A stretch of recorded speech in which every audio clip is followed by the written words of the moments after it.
प्रेम से बोलिए सदगुरु साहिब जी की जय हो।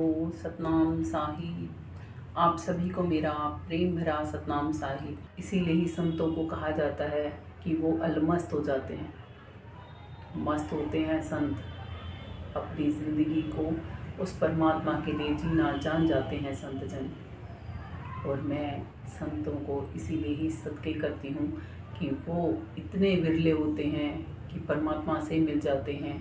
और मेरे जीवन में भी ऐसे ही संत जन आए हैं गुरु सूर्यदास जी के रूप में, जिन्होंने मुझे भी अपने की तरह अलमस्त रहना सिखाया है।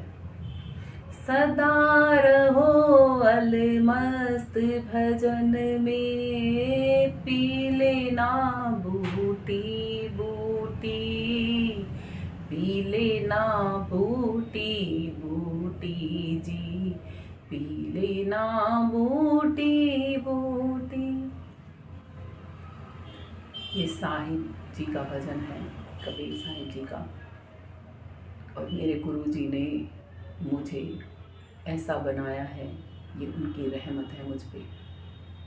क्योंकि संतों के जीवन में आ जाने के बाद भी हम उनकी सच्ची रहमत पा जाएं, हम उनको जान पाएं, उनको निकटता से समझ पाएं, उनके उस स्नेह और उस प्यार से अपने आप को सींच पाएं।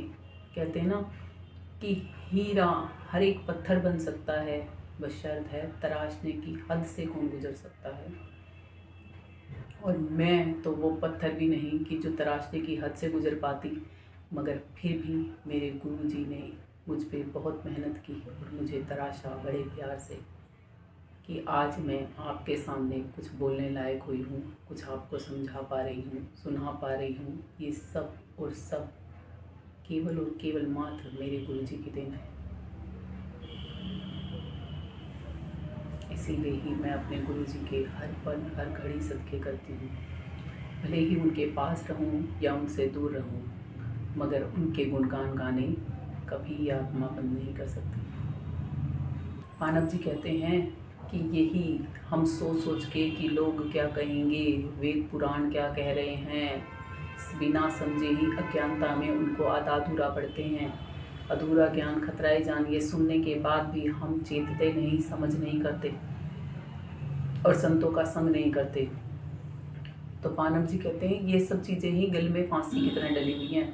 इसीलिए ही ये कठिन है पंथ, और मालिक से मिलना दुरेला है आत्मा का। और लोग संसारी हंसी करने में ही, ठिठोलियाँ करने में ही समय गवा रहे हैं। बहुत कीमती है ये।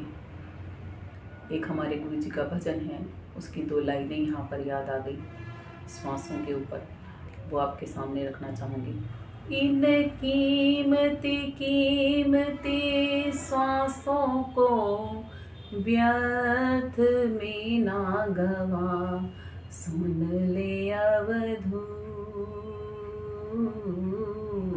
सुन ले अवधू। कि ये बहुत कीमती श्वासें हैं, इनको व्यर्थ में गंवाने की कोई ज़रूरत नहीं। प्रभु परमात्मा को पाने के लिए मिली हैं तो वहीं पर ही लगानी जरूरी है। हरि का भजन और पेट का धंधा, जो नहीं करे वो मूर्ख और अंधा।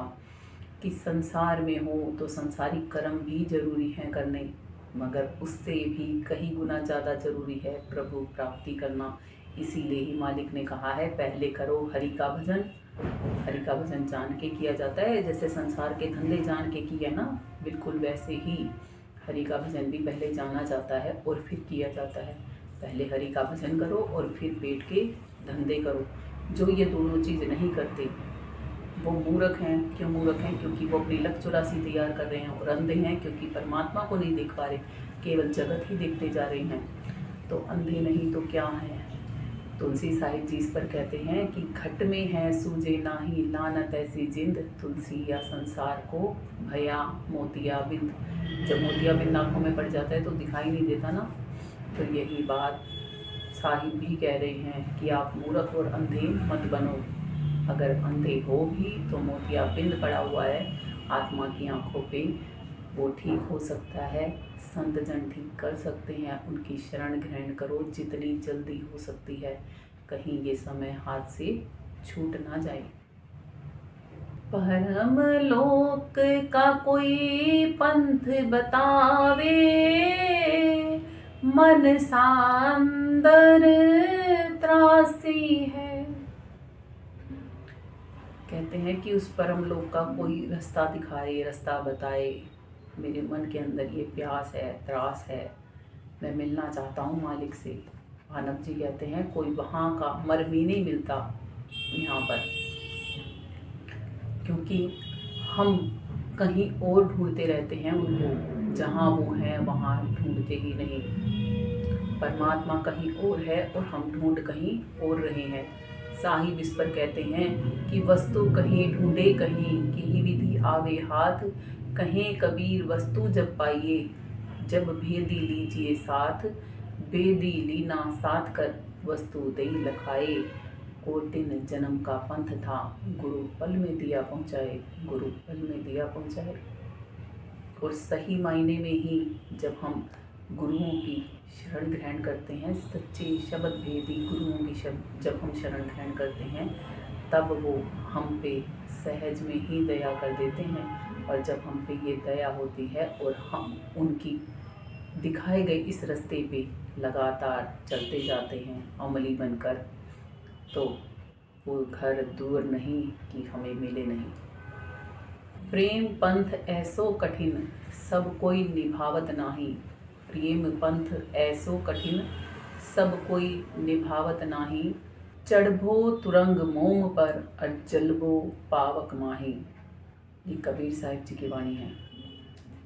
वो कहते हैं कि प्रेम के इस पंथ पे चलना आसान नहीं है। कहते हैं ना, सभी को सच्चा प्रेम मिल तो जाता है, मगर सच्चे प्रेम के साथ सदा रहा नहीं जाता।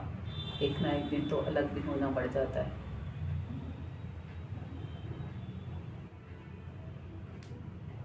तो ऐसे ही सच्चे प्रेम से जब हम सच्चा प्रेम सीखते हैं और फिर आगे उस सच्चे प्रेम को सिखाते जाते हैं, तो ये भी एक सच्चा प्रेम ही है, निभाना ही है अपनी तरफ से।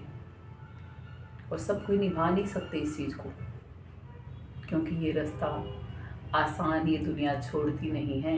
इसलिए हमारे गुरु जी कहते हैं कि जब आप भक्ति में चलोगे, सबसे पहले आपका अपना आपा नहीं चलने देगा। फिर भी आप चलोगे तो आपको आपके घर वाले नहीं चलने देंगे। फिर भी आप चलोगे तो पड़ोसी ताने मारेंगे। फिर भी आप चलोगे, रिश्तेदार, कुनबे, कबीले वाले सब आपके पीछे पड़ जाएंगे।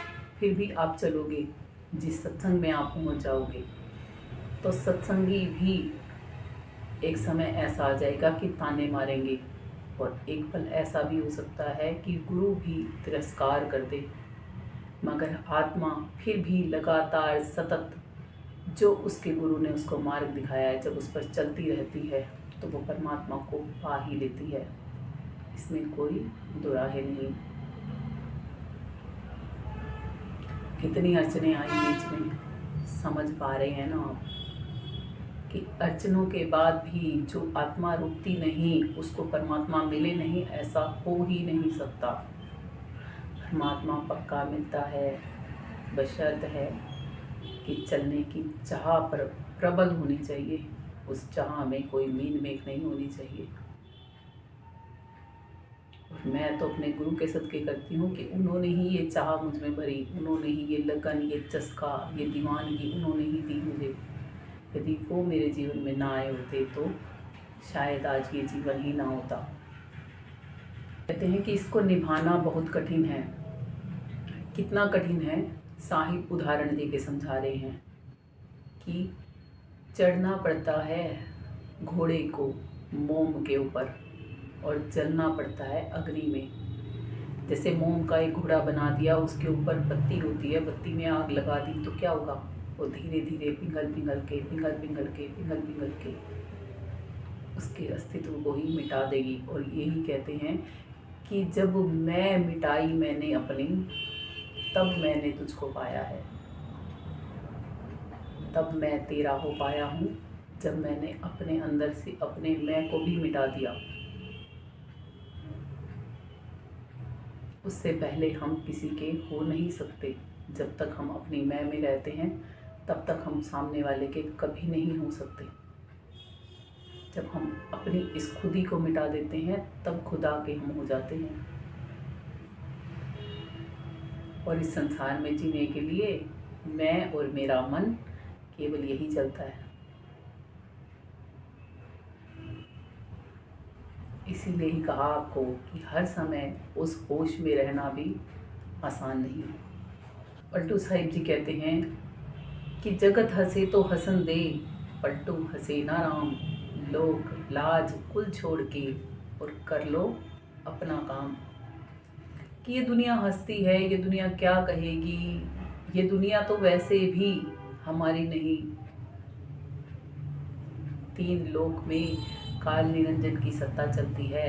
चौथा लोक जहाँ सत्पुरुष हैं, जहाँ पे सच्चे साहिब रहते हैं, वहाँ जाने की जिसकी तैयारी होती है उसको परवाह नहीं होती कि लोग क्या कहेंगे, ये दुनिया क्या कहेगी, क्या मेरे घर वाले कहेंगे।